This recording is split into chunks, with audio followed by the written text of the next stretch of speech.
Steve, and the title to this enticing speech is How Long Does It Take to Change a Habit?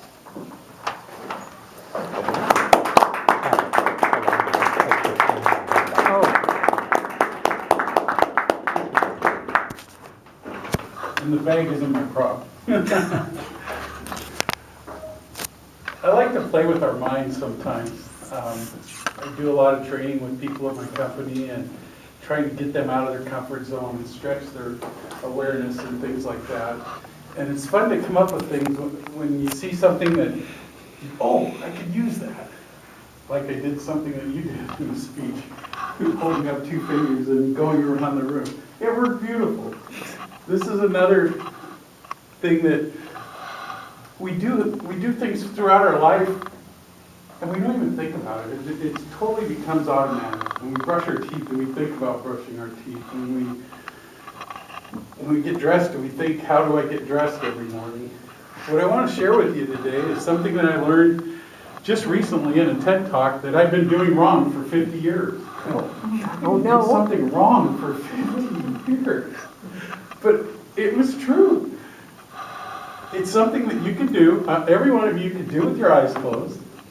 You could do it behind your back. You could do it in the dark. But there's 2 ways to do it. I never knew that. I thought there was only one way. Well, what would that be? Tying your shoes.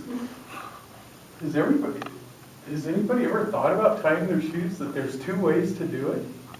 There's this way. When I pull, you see how it orients the bow? The bow's oriented. Or, like that. It's oriented up. But there's also a nice little bow tie. Have you ever thought about that?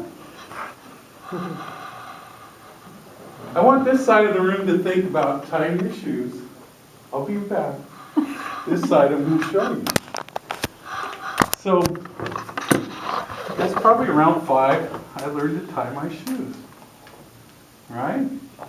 We make a bow, and we go. Okay. See the orientation? Okay, but there's another way to do it. Let's make the same bow, but we go underneath.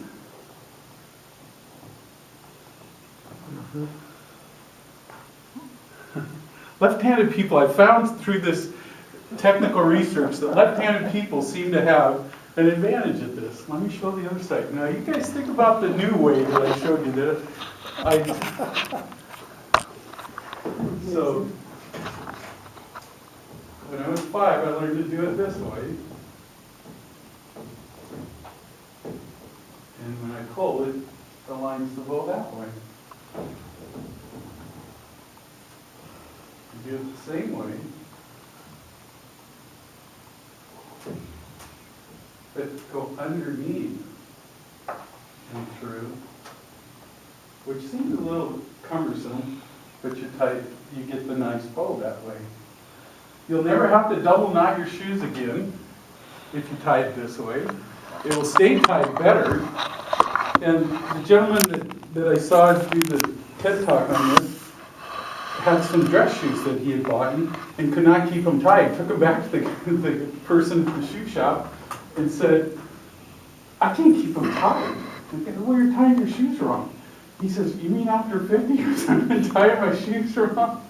But through messing with this, why I like this, something so simple as this, is that it put me in a position to teach myself a new habit, to teach something that was so ingrained in my head for 50 years, to do it differently.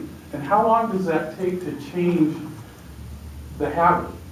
Some people say 21 days. There's other research that says 66 days. It really takes some time.